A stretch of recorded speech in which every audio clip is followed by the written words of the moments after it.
The Frankfurt deal was finally closed. 6 grueling days of negotiations and I'd secured the European expansion my boss had been chasing for 2 years. My body ached from the 9-hour flight, but triumph pulsed through me as I steered my rental car toward my parents' suburban home. My suitcase waited in the trunk. I'd promised Mom I'd stop by before heading to my apartment, knowing she'd want to hear about my trip and probably force-feed me something homemade. The setting sun painted the familiar neighborhood in amber hues as I turned onto Maple Street. I pulled into the driveway, noticing Dad had finally trimmed the overgrown bushes flanking the garage. Little victories. My black pumps pinched as I stepped out, smoothing my charcoal pencil skirt. The flight had wrinkled my silk blouse, but I still looked every inch the senior financial analyst who'd just landed a career-making deal. I smiled, fishing the garage remote from my purse.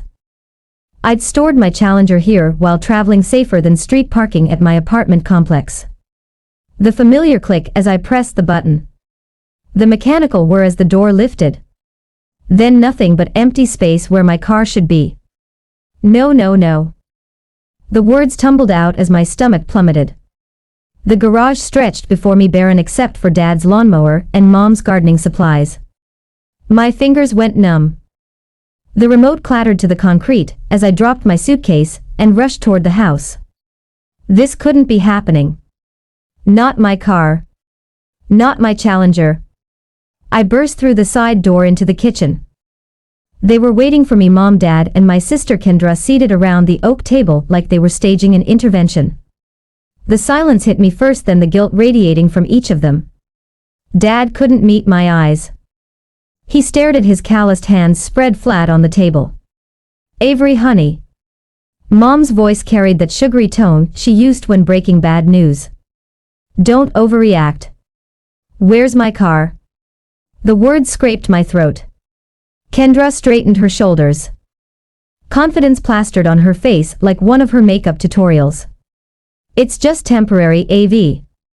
I'll pay it all back. Pay what back? My voice dropped dangerously low. Where is my Challenger? Mom glanced at Dad, who still wouldn't look up. We had to make a tough decision, sweetie. Kendra needed startup capital for her business and we took it to Cornerstone Pond. Dad finally spoke, his voice rough. Got $45,000 for it. The room tilted sideways. You did what with my car?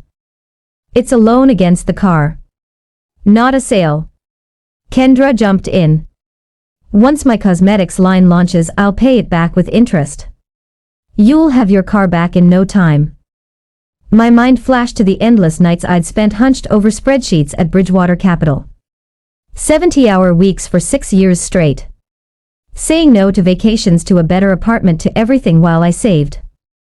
I remembered Grandpa's weathered hands guiding mine over the engine of his friend's Challenger when I was 9. These machines aren't just transportation, Avery girl. They're dreams made solid. His eyes had crinkled with absolute certainty. Someday you'll have your own beauty. Just be patient. The day I'd finally driven my Challenger home, tears had streamed down my face. Not just for the glossy black paint or the rumble of the engine, but for what it represented. Proof that my sacrifices meant something. My cosmetics startup is revolutionary, Kendra was saying, flipping her hair over her shoulder. I've developed a formula that I don't care if you've discovered the fountain of youth in a bottle. My voice cut through her pitch. That car wasn't yours to take. Mom's lips thinned. Now Avery, family helps family. You make plenty of money at your job. Kendra needs this chance to succeed. So you used my spare key and my title. The betrayal burrowed deeper with each realization. You committed fraud. Dad flinched. We're your parents, Mom countered. We've always supported both our girls equally. A bitter laugh escaped me. Equally? That's what you call this? My phone buzzed in my pocket. I pulled it out, automatically glancing at the notification. My insurance company alerting me to a lien placed against my vehicle. Ice replaced the fire in my veins. This wasn't just about money. This wasn't even just about my dream car. This was about respect, something my family had never given me. You have 30 days, I said, my voice steadier than I felt. 30 days to get my car back, or I'm pressing charges for fraud and theft. Charges? Mom gasped. Against your own family. Family doesn't steal from each other. I turned toward the door. 30 days. Their shocked expressions followed me as I walked out, slamming the door with enough force to rattle the family photos on the wall. Photos that suddenly seemed like fiction, smiling faces hiding the truth that in this family my dreams had always been considered disposable. The pawn shop reeks of desperation and cheap air freshener. I straightened my blazer, trying to look like a woman who belongs here rather than one whose world is collapsing. My reflection in a dusty display case shows mascara tracks I missed washing away this morning. Miss Martin, the pawnbroker Gordon, according to his name tag, slides paperwork across the counter. His voice carries the practiced neutrality of someone who witnesses financial catastrophes daily. Your vehicle was brought in 5 days ago. Loan amount $45,000 plus our standard fees. I scan the documents, my finance training kicking in automatically. $3,000 in fees. That's practically predatory. 5. Gordon's face remains impassive. Classic car market's volatile. We take risks. And if the loan isn't repaid? After 35 days we auction the vehicle. He taps a paragraph of fine print. Full payment required by October 3rd, $48,000 total. My stomach twists as I flip to the next page. There it is, my signature. Except it isn't mine. The forgery is close enough to fool the pawn shop, but misses the slight upward curve I always make on the final N. This isn't my signature. Gordon's expression shifts slightly. Ma'am, if you're suggesting fraud, I'm not suggesting, I'm stating. I pull out my driver's license, then a recent work contract. Compare them. He studies the signatures. Discomfort growing visible. I'll need to speak with my manager about this. Please do. And while you're at it, pull the security footage from when this transaction happened. My voice sounds calmer than I feel. I was in Frankfurt, Germany. 20 minutes and one manager later, the reality settles like concrete in my chest. My parents committed actual fraud. Criminal fraud. The kind people go jail for. We can file a police report right now, the manager offers. The word police makes my throat close. I need time to think. Back in my apartment, I sink onto the couch, still wearing my coat. On the coffee table sits a family photo album I haven't opened in years. I pull it onto my lap, fingers trembling slightly as I flip through plastic-covered memories. There's Kendra's sweet 16, a garden party with 40 guests, a professional photographer, and a cake taller than she was. I turn the page to find nothing from my 16th birthday because I'd been working a part-time job at the mall saving for college application fees. I flip forward. Kendra's high school graduation where Dad rented a limousine. My college graduation ceremony, empty chairs where my parents should have been. Their flight mysteriously cancelled despite clear weather. They'd made it to Kendra's dance recital the very next day. Christmas 2018 stares back at me, Kendra standing beside a red Volkswagen with an enormous bow while I clutch a department store sweater to my chest, smiling that tight smile that doesn't reach my eyes. The pattern stretches across years, across milestones, across dreams. Not just subtle favoritism but consistent sacrifices. My sacrifices to elevate Kendra. My phone rings, startling me. Uncle Harvey's name lights up the screen. I just heard, he says, skipping hello. Your mother called, trying to spin it their way. And what way is that? I ask, suddenly exhausted. That you're overreacting. That family helps family. His disgusted snort carries through the phone. This isn't right and you know it. I do know it. Tears threaten again. I just didn't think they'd go this far. What are you going to do? I don't know yet. After we hang up and Patricia calls Dad's sister, always the peacemaker. They were just trying to help Kendra succeed. She pleads. Gerald feels terrible. Can't you find some compassion? The doorbell saves me from answering. It's Jessica from work, holding a bag from our favorite Thai place. I brought dinner, she says, taking in my red-rimmed eyes. You look like hell. I laugh for the first time in days. Thanks for the honesty. Over spicy noodles, I tell her everything. Her outrage feels like a bomb, someone finally seeing the situation clearly. You know this is criminal, right? She asks, refilling my wine glass. They stole your car. I know. If anyone else did this. But it wasn't anyone else. I set down my fork. It was my family. That makes it worse, not better. Jessica's voice softens. What does your boss say? That family can cut deeper than anyone. I'd broken down in his office earlier, something I'd never done in 6 years at Bridgewater. He's giving me space to handle it. The next morning I text Kendra. Coffee. Noon. The place near your apartment. Just us. She's already there when I arrive, wearing sunglasses despite the cloudy day. Her bouncy confidence from the kitchen confrontation has evaporated. Let me see the business plan, I say, sitting down. What? The business plan. Financial projections. Marketing strategy. You know, the documents any legitimate startup would have before seeking investment. She fidgets with her coffee cup. It's more fluid than that. Creative businesses. Stop. I hold up my hand. Show me what you have. Actual documents. What she pulls from her bag is a mood board of makeup, looks a list of potential product names, and crude sketches of packaging. No supplier contracts. No formulation specifics. No financial modeling. This is it. My voice drops dangerously low. This is what you stole my car for. Plays now. I just needed a chance to prove myself like you did. Her lower lip trembles. Everyone always talks about how successful you are, how responsible, how I should be more like you. I earned my chance, I say, each word deliberate. I didn't steal someone else's dream. Her shoulders slump.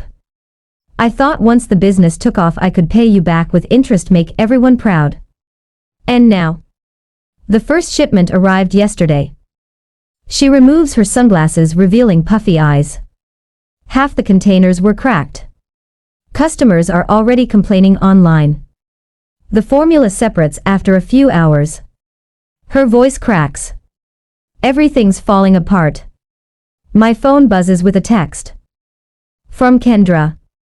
I look up at her, confused, then back at my phone. I need more money to fix this. Just a little more. Please, Avery, I'm desperate. She's watching me, read it, her expression pleading. I set my phone face down on the table. Not a penny more, I say. You fix this or we all lose. Her face crumples. I don't know how. For one dangerous moment I feel the old pull, the family expectation that I'll clean up the mess, fix the problem, be the responsible one. Then I remember my empty garage and the forged signature. You better figure it out fast, I say, standing up. The clock is ticking. It's 10 days after the garage revelation. Kendra's business lies in ruins. I track her failure while trying to focus on my own career, watching each disastrous update ping my phone like clockwork. Day 3, suppliers refusing further shipments after bounced payments. Day 5, refund demands flooding her social media. Day 7, business account frozen by the bank. Day 10, Kendra barricaded in her apartment, ignoring everyone's calls. I stare at my computer screen in my office at Bridgewater Capital, the Frankfurt acquisition documents blurring before my eyes. The deal I'd spent 6 months orchestrating now hangs by a thread because I can't focus. My mind keeps circling back to the empty space in the garage where my challenger should be. My desk phone rings. It's my boss, Director Palmer. Avery, I need those final projections by 4. His voice carries that edge of concern that's been growing over the past week. You look exhausted. Everything okay at home? I force a professional smile into my voice. Everything's fine. You'll have those projections within the hour. The lie tastes bitter. Nothing is fine. My family betrayed me. My sister's business is imploding and my career might follow if I can't compartmentalize better. When Sunday arrives, I park my rental at the curb outside my parents' house instead of in the driveway. A small rebellion, but it feels necessary. The familiar smell of pot roast Mom's peace offering wafts from the kitchen as I enter. Dad sits at the table, shoulders slumped under an invisible weight. Mom fusses with the china plates, the good ones reserved for Christmas and crises. Kendra arrives late, her designer sunglasses hiding puffy eyes, her confident stride replaced by something slower, smaller. Let's eat while it's hot, Mom says, serving Dad first as she always has. We sit in silence, broken only by the scrape of forks against plates. I cut my meat into precise squares, focusing on the pressure of knife against ceramic to keep from screaming. Mom breaks first. Kendra's having a difficult time with her business. She pats Kendra's hand. Everyone fails sometimes. I set down my fork. This isn't about failure. It's about theft. We thought we were helping, Dad says quietly, the first words he's spoken since I arrived. His weathered hands tremble slightly as he reaches for his water glass. We wanted Kendra to have her chance. At my expense, the words come out sharper than intended, slicing through the pretense. You didn't just take a car. You took everything it represented. Kendra flinches. Honey, it's just a vehicle.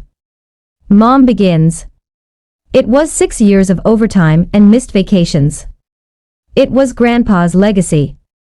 It was the one thing I had that proved all my sacrifices meant something. My voice remains steady while something wild and wounded thrashes inside my chest. And you took it without a second thought. The doorbell rings. Relief floods Mom's face at the interruption until Dad returns with Uncle Harvey behind him. My father's older brother fills the doorway with his broad shoulders and trademark scowl. What the hell were you thinking, Gerald? Harvey demands without preamble. His eyes find mine across the room. Avery called me. Mom's spine stiffens. This is a family matter, Harvey. Exactly why I'm here. He pulls out the chair beside me. Someone needs to speak for the member of this family you're throwing under the bus. Dad's face reddens. Now wait just a minute. No, you wait. I reach for my briefcase beside the chair. The leather feels cool against my fingertips as I extract the folder I prepared yesterday. We need to talk about what happens next. I place 3 printouts on the table. Vehicle title fraud statutes, pawnshop regulations, and sentencing guidelines. The papers land with the weight of grenades. This is a felony. I tap the first document. I could send you both to jail. Anyway. Mom's face drains of color. You wouldn't. I don't want to. The truth of this surprises me. Despite everything, I don't want to destroy them. But you need to understand what you've done. Dad stares at the papers, really seeing them. Prison time. 2 to 5 years for title fraud. I keep my voice clinical, detached, plus restitution. Mom collapses into tears, not the manipulative kind she uses to end arguments, but ragged, ugly sobs that shake her shoulders. Dad reaches for her hand, his own eyes glistening. What have we done to you? To us. For the first time since this nightmare began, I see genuine remorse in his face. Not just regret for getting caught, but true understanding of the damage inflicted. Kendra pulls off her sunglasses, revealing red-rimmed eyes. This is my fault. Her voice cracks. I pushed them to do it. I knew you'd never agree. So I convinced them it was temporary, that you'd understand once my business took off. She looks down at her manicured hands. I never thought it would fall apart so fast. Uncle Harvey leans forward. So what's the plan? Because that pawn shop won't wait forever. 25 days, I confirm. Then they auction the car. Mom dabs at her eyes. What can we do? I pull out a calculator. We need to figure out what resources we have. For the next hour we assess our options. Dad thinks they can get a home equity line of credit for $30,000, but it will take 2 weeks to process. Kendra agrees to sell her BMW and empty her savings account, which might yield another $12,000. I reluctantly commit $6,000 from my emergency fund. Uncle Harvey watches this accounting with narrowed eyes. I can loan you $5,000, he finally says, but only because Avery shouldn't have to pay for this mess. The math is brutal. Even pooling everything, we're looking at 15 days before we can gather the full amount. And the pawn shop requires an immediate deposit of $15,000 to halt the auction process. I'll call tomorrow morning. Dad says, his voice steadier now. See if they'll work with us on the timeline. When I leave, the weight on my chest hasn't lifted, but something has shifted. The betrayal remains, but now there's a path forward, difficult, uncertain, but visible. Back in my apartment, I sit on the edge of my bed, a framed photo in my hands. My grandfather stands beside a gleaming black Challenger, his arm around 12-year-old me. The summer light catches on the chrome bumper and in his smiling eyes. Cars are just metal and chrome, Avery girl, he told me once. It's what they represent that matters. In the stillness of my apartment, I finally understand what he meant. This fight isn't just about getting my car back. It's about demanding the respect I've earned. It's about teaching my family that my dreams matter as much as Kendra's. I pick up my phone and dial my parents' number. Dad answers on the first ring. I'll help, I tell him, my voice steady, but things will never be the same. The silence stretches between us, filled with everything we can't undo. I know, he finally says. We'll make this right, Avery. I promise. I end the call without saying goodbye. Some promises come too late to be comforting, but I'll take action over words any day. Tomorrow we start the fight to reclaim what's mine, not just a car, but my place in this family. Kendra stares at her reflection in the boutique's mirrored wall, fingering the delicate silk of her favorite Hermes scarf, her collection, once her pride, now laid across the counter for appraisal. The shop owner studies each piece through narrow glasses, her lips pursed in calculation. I can offer $8,000 for the lot, she says, not looking up. Kendra swallows hard. These pieces cost her over $15,000. But the pawnshop's deadline looms larger than her pride. Done, she whispers, watching as the woman writes the check. Across town, Dad shuffles into the warehouse manager's office, arthritis flaring in his knees. Night shift. The manager raises his eyebrows. Gerald, you haven't worked nights in 20 years. Dad sinks into the chair across from him. Just temporarily. Need the differential pay. The manager studies the shadows under Dad's eyes. This about that car situation your brother mentioned? Dad nods, once jaw tight. Family business. Starting Monday, then he slides the paperwork across. Hope it's worth it.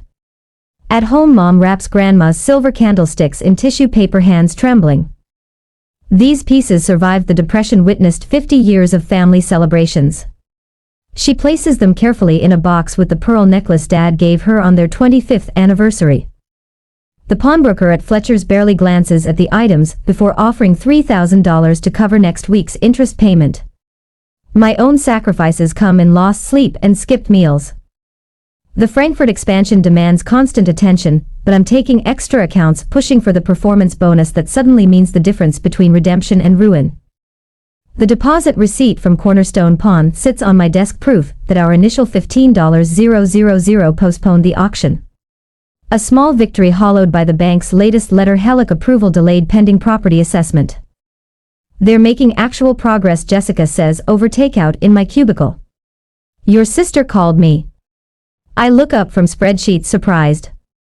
She called you? Wanted to know if the financial group was hiring for entry-level positions. Jessica twirls noodles around her fork. I was shocked. Later that week, I spot Kendra across the food court, barely recognizable in simple black slacks and a white button-down. No designer labels, no statement jewelry. She shifts her weight nervously outside Nordstrom's employee entrance. Her first day. When my phone rings that night, her voice sounds smaller than I've ever heard it. I had no idea of, her words catch, 8 hours on my feet, smiling at people who treat me like furniture, and you've been working 70-hour weeks for years. I lean against my kitchen counter, unsure what to say. All those times I called you boring for canceling plans, she continues. You weren't being boring. You were being responsible. 3 days later we meet at the coffee shop halfway between our apartments. Kendra orders plain coffee instead of her usual complicated concoction. Her makeup is subtle, her nails short and unpolished. I was entitled and selfish, she says without preamble.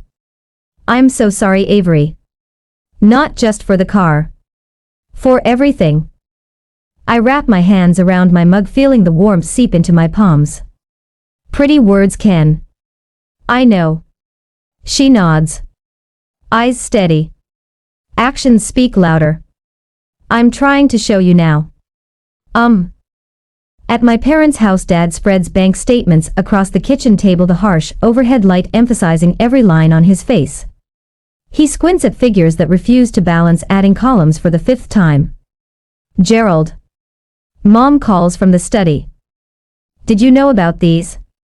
She holds a stack of loan applications, all in Kendra's flowing script. Credit cards. Personal loans. 3 different buy now pay later accounts. Nearly $80,000, Mom whispers. We had no idea. The next morning they sit across from Mr. Winters at the credit union, the financial advisor they've trusted for 20 years. This helic will delay your retirement by at least 5 years, he explains gently. And that's assuming no other financial surprises. Mom stares at her hands, wedding ring loose on her thinner finger. When I stop by to drop off my portion of this week's payment, Dad meets me on the porch steps. For once Mom isn't hovering nearby with excuses. We failed you, he says, voice rough with emotion, long before we took your car. I sit beside him, the weathered wood creaking beneath us. All those years we praised Kendra's dreams while dismissing yours. His calloused hands twist together. You never asked for much, so we never thought you needed much. The Sunday evening sky turns golden as we sit in silence. Then the helic finally comes through, but with a 3-day processing period. Relief turns to panic when Cornerstone Pawn calls.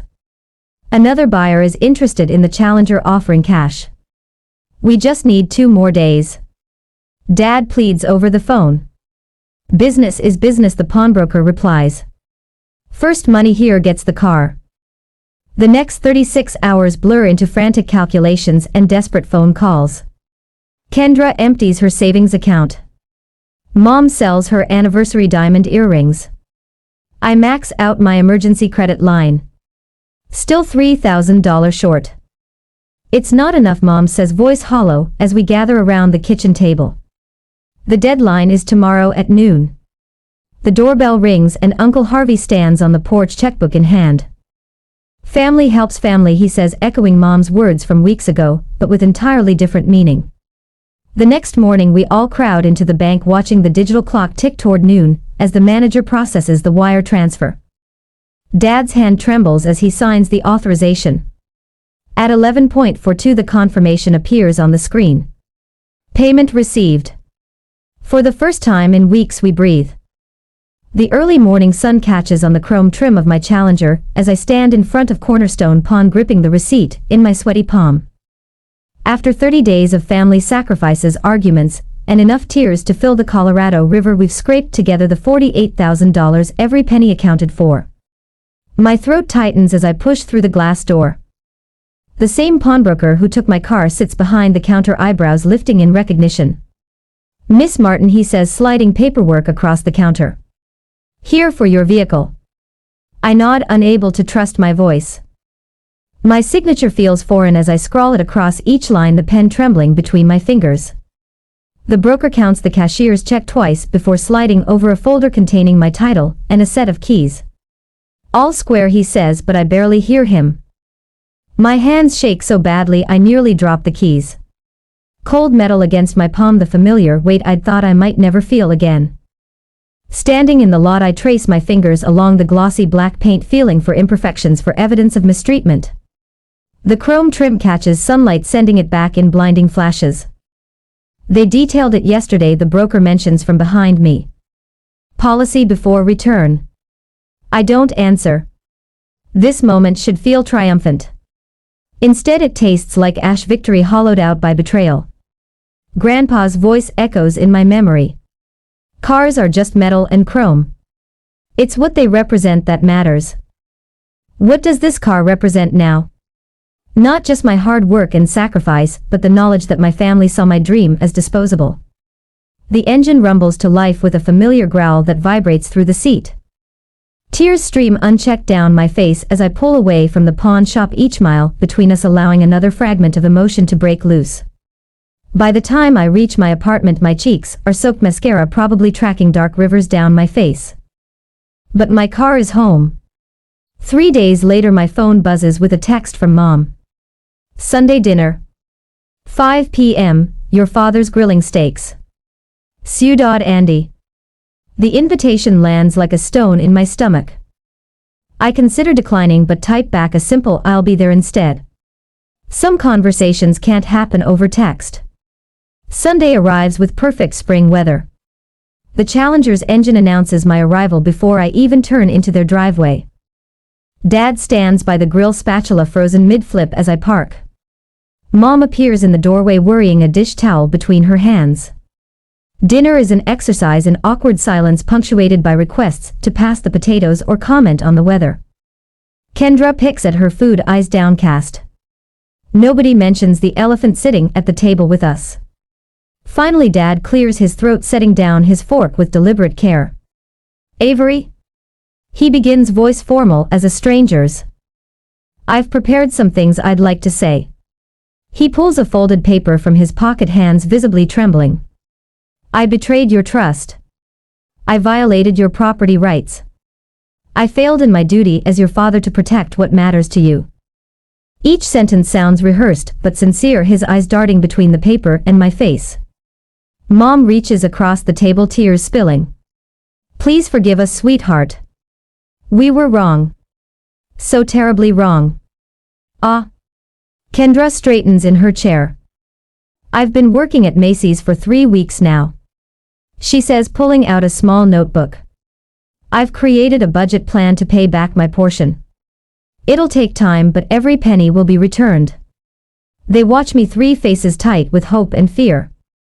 Healing takes time, I say, finally setting my napkin beside my plate. Trust isn't rebuilt overnight. The relief in the room is palpable, though no one smiles. They understand this isn't forgiveness, just the willingness to try. 2 days later, I sit across from Rachel Holman, the lawyer, whose card has been burning a hole in my wallet for a month. You have a solid case for criminal charges. She says, glasses perched on her nose as she reviews the documentation. Title fraud. Identity theft. Your parents could face serious consequences. I stare at the family photo on her desk, 3 generations smiling in matching sweaters. What are my other options? Rachel leans back. A formal repayment agreement, legally binding but without criminal charges. The next Sunday, we gather around the dining room table again. Uncle Harvey sits beside me, his weathered hands steady as he watches my parents and Kendra sign the contracts. Monthly payments for 2 years. I explain, voice steadier than I feel. With interest. Dad's hand shakes as he signs, but his eyes meet mine without flinching. We'll honor this, Avery. Every term. The power shift is unmistakable. For the first time in my life, my boundaries aren't just words to be dismissed. They're in black and white, legally binding. I never wanted this kind of authority over you. I admit later as Harvey walks me to my car, sometimes respect has to be enforced before it can be freely given, he replies, squeezing my shoulder. The extended family reunion the following month becomes the stage for public reckoning. Aunt Patricia corners me by the potato salad, wine glass tilting dangerously. Everyone makes mistakes, dear. You've made your point. Time to let it go. Uncle Harvey materializes beside us, steady as an oak. They need to own what they did, Patricia. No minimizing. The backyard falls silent as Kendra steps forward, shoulders squared despite her trembling voice. I manipulated my parents, she announces to the gathered family. I played on their favoritism, but they chose to betray Avery. We're all accountable. Aunt Patricia's mouth opens and closes like a fish. Cousin Mike gives me a solemn nod of respect. Something shifts in the family dynamic, truth cutting through decades of enabling patterns. Later that week I changed the garage door code at my parents' house. The symbolism isn't lost on any of us as I install a security system on the Challenger, the small black box blinking beneath the dashboard. Will you leave a spare key with us? Mom asks as I prepare to leave. Just in case of emergency. I meet her eyes holding her gaze until understanding dawns. No, I say simply, I won't. She nods, lips pressed together but accepting. The message requires no further explanation. Some boundaries need no words, just the clear, unmistakable sound of a line being drawn. The mountain curves ahead unfold like a beckoning hand.